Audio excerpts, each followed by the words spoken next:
Ang Toyota Fortuner. Pag sinabi nyo kasi yung Toyota Fortuner, ito talaga ang standout na SUV dito sa Pilipinas.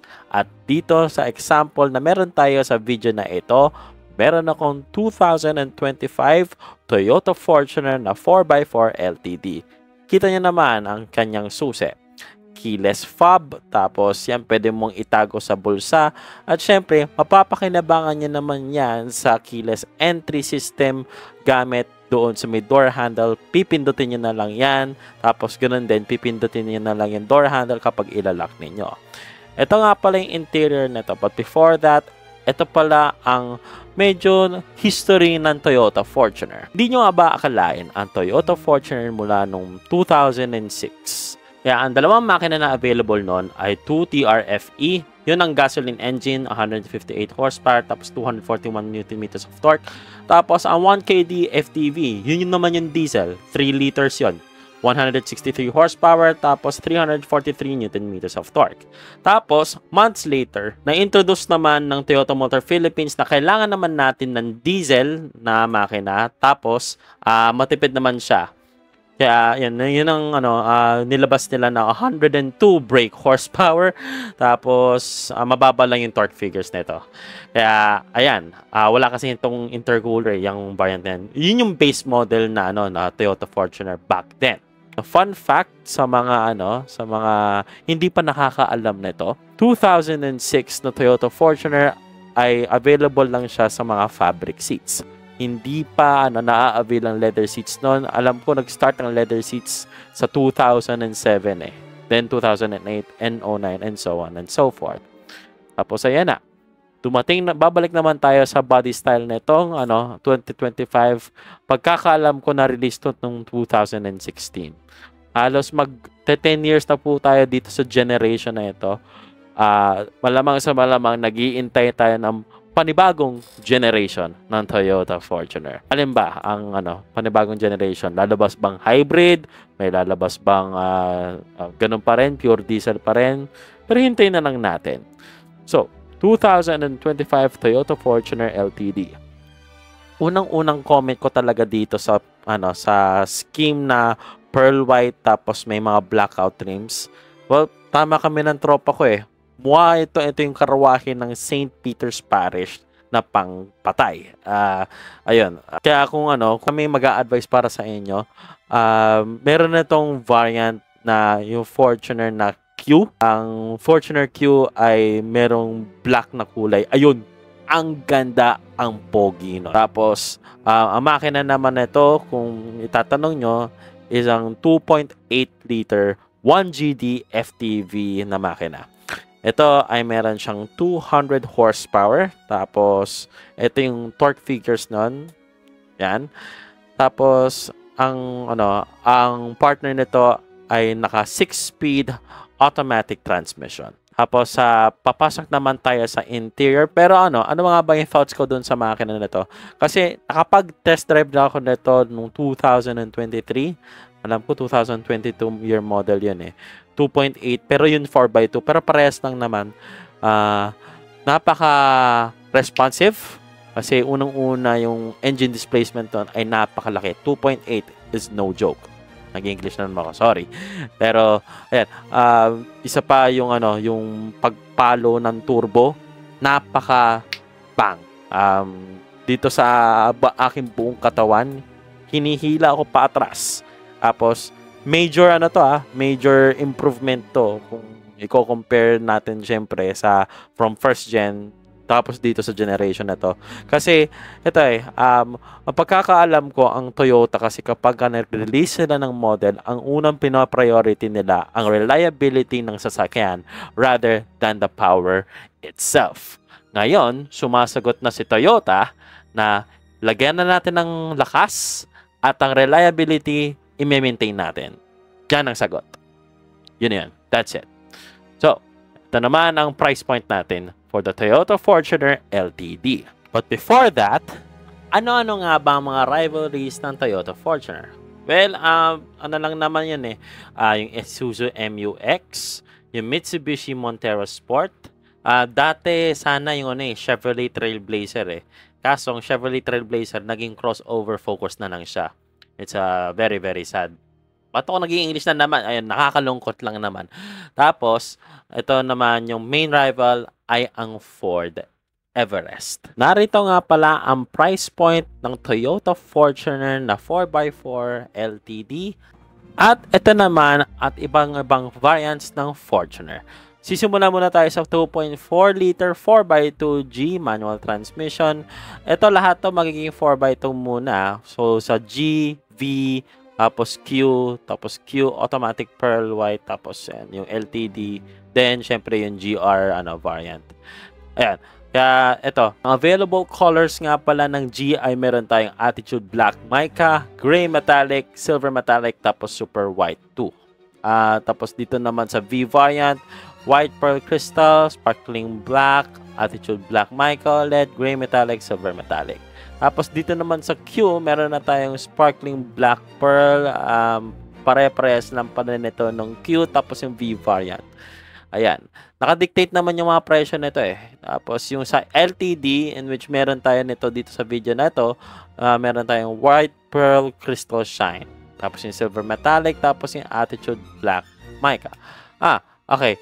Gets ko na. Yung Attitude Black Mica nakadictate dito, na in-insert ko dyan. Yun lang pala yung trims lang nito. Tapos, syempre, ang pinaka top of the line nila ay yung Toyota Fortuner GR Sport. Yung hindi ako nagkakamali. Okay, ilagay ko na lang yung tamang dyan, dictation. Ano nga ba ang pros ng Toyota Fortuner? So, una sa lahat, availability of parts ay napaka-essential. Kaya ito, napakadali naman maghanap ng parts dito sa buong Pilipinas. And, syempre, ang pinaka-default nito ay punta ka na lang sa Banawe. Yun ang unang-unang really pros na ito.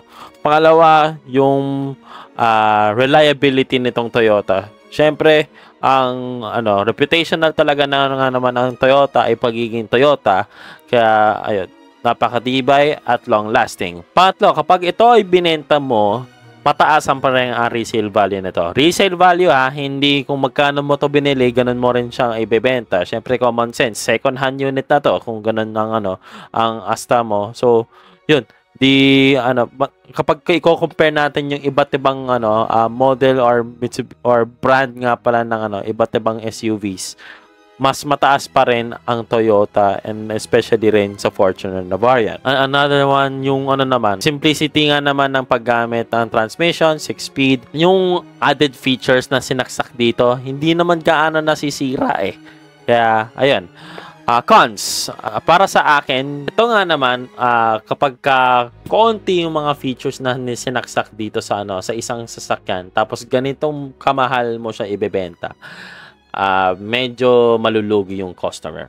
Kaya yung mga ibang customer ay napapabili sa iba't ibang brands. Anong brand ba yon? Yung Ford, yung Everest. Sulit ba yung bayad nun? Kasi maraming features eh. Tapos, syempre, baka mas mura yon. Isa pa, yung upuan nito sa likod, yung third row seating. Third row seating, ang design nito para ma-fold ay paangat. Hindi tulad sa iba't ibang SUV or yung kalaban nito ay pa-flat. At mas pabor ko kasi yung pa-flat. Kasi kapag nakasabit, tendency kasi matagtag yung kalsada natin. Umaalog-alog yung mga hook dun sa sa may grab handles. Kasi dun lang yun isasabit eh. Kaya, ayan, kapag umaalog, tumutunog siya. Ayun, nakakainis lang. Tapos, ayun, as I, na-mention ko na nga, matagtag pa rin ang Toyota Fortuner. Opo, kapag pag galing ka sa isang unang generation po kasi ng Fortuner, tapos susundan mo yung mula 2006, tapos 2015, yung 2015 yun yung last na facelifted ng first generation eh. Matagtag pa rin yun. 2016, na-enhance o lumambot pa ng onting-onte. Tapos sabi nila mukhang okay na daw itong version ng Fortuner na to. Mas tolerable yung tagtag. Pero para sa akin, kung i-compare mo to sa rivalry nito o sa mga kalaban nito, ayun. Doon bumabawi. Napaka-smooth ng suspension nila. Ito napaka pa rin. May tagtag pa rin. Alam ko, naiintindihan ko naman kapag ka mag-off-road ka, mas bawas ang body roll nyon. Ayun ang isa sa mga advantage nun. Pero kapag sabihin natin nasa city ka, o sabihin natin nasa kalsada ka ng C5, ayun, Star Tollway, sus Mariosep naman, napakatagtag nitong sasakyan na ito. Ayun.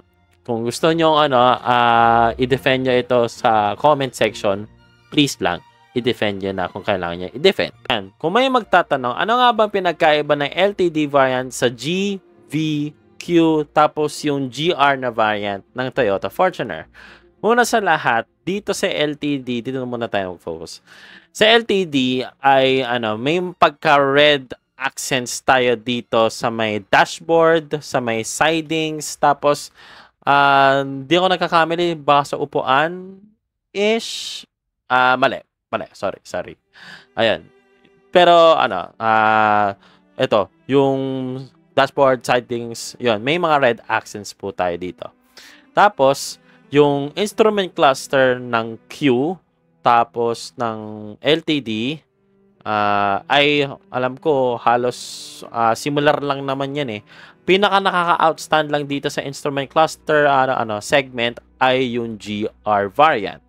Isa pa, yung Q at yung LTD, yung front fascia nun ay iisa lang. Kung tutuusin, ang Q variant ay ginaya niya lang naman sa LTD variant. Kasi nauna talaga yung LTD before yung Q ay, kung hindi tayo nagkakamali, ang Q variant dati ganito itsura nun. Then, tapos, lumabas na naman ng bagong facelift na naman na Q variant. Yan ay yung itsura na dineploy para sa Q variant. Tapos naman sa Toyota, sa GR, ayan yung itsura ng front fascia niya. Tapos punta naman tayo sa likod. Ito naman yung yung rear ng Q. Tapos ito naman si GR. Yan lang naman ang difference nun eh.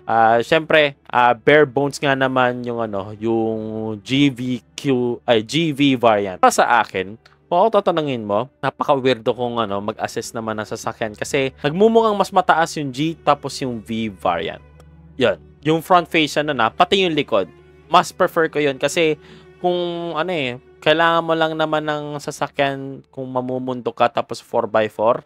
Para sa akin, ang bumper na nagmumukhang mas mataas, yun ang nagbabagay para sa bundok.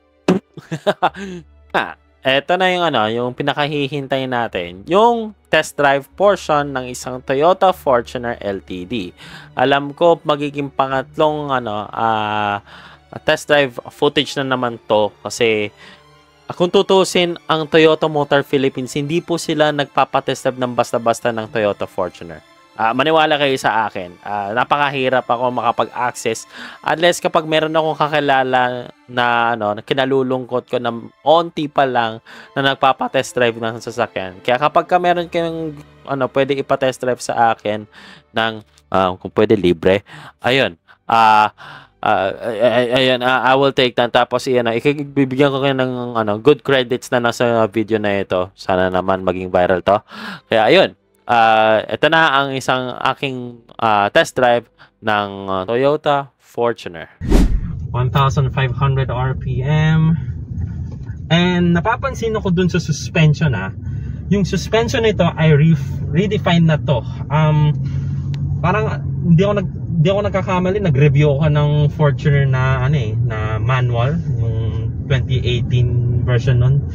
Tapos ngayon onti-onti na lang itagtag, I can say. Pero syempre may sadya talaga ang Toyota para dun Kung tutusin, ginawa nilang ganun yung suspension para mabawasan yung body roll, yung kasi aminin natin yung isang SUV nakalaban nito, which is yung Mitsubishi Montero.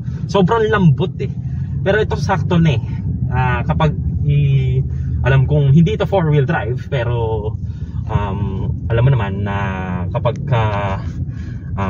aakyat tayo ng bundok, kailangan yun na hindi sobrang lambot ng suspension. Kaya ito tama na to. Pero kapag dadrive mo to sa city at sabihin natin maselan yung sinang merong ganitong sasakyan, yun baka masabing matagtag ito. Pero mas redefine naman na yung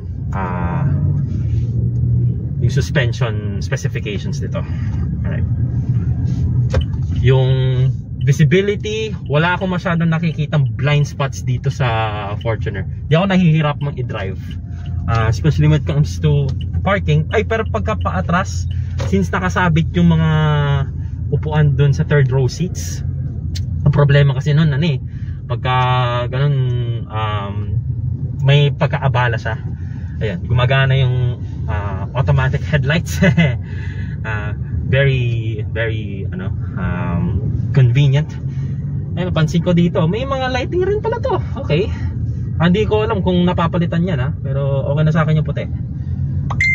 Outside temperature, yun yung nakikita dito. At tulad na sinabi ko kanina, titigas yung manibela niya. At kapag nilagay mo dyan, pwede mo paglaruan yung paddle shifters.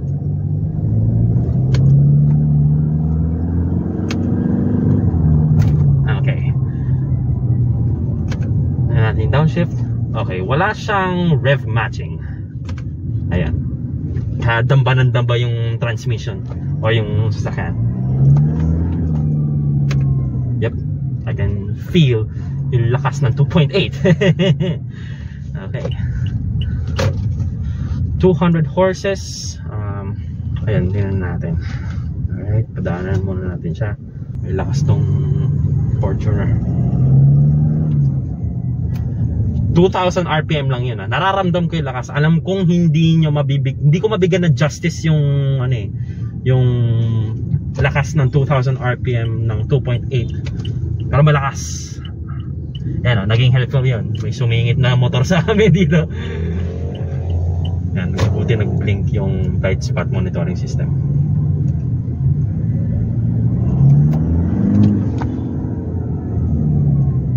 Malakas yan. Okay.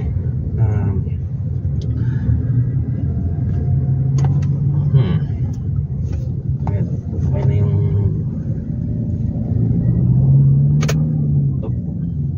sorry. Tapos malapad ba yung malapad ba yung Fortuner? Mas lumapad ng onti-unti lang. Magiging perfect to kapag yung inyong nabili ay yung 4x4 kasi bagay na bagay ito para sa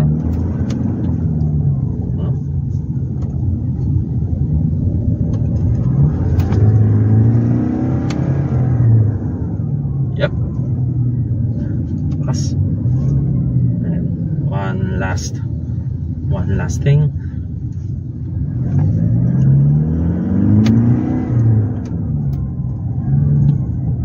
Okay.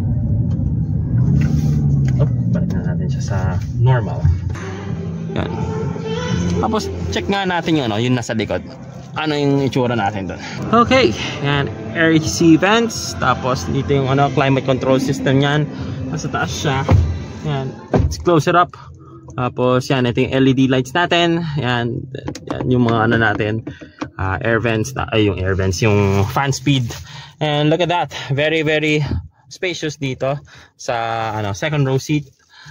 Syempre sa height of 5'5", ayan, yung napaka welcoming ng headroom natin dito. Yan. What else can I play with? Ito yung yung center armrest. Obviously may mga may mga anong tawag dito, cup holders. There you go, like that, simple as that. So ang ang usually ko lang dito is yung third row seat. Laging nakataas yan since nagiging traditional this design, but I would prefer na naka flat fold na yung dapat dito, yung third row seats. Okay, right, here we go. Which one's next? Ang makina na meron tayo dito para sa Q variant ng Toyota Fortuner is a 2.8 liter 1GD FTV engine. Ang maximum power na ito is around 201 horsepower at 3,400 RPM at meron tayong 500 Newton meters of torque between 1,600 to 2,800 RPM.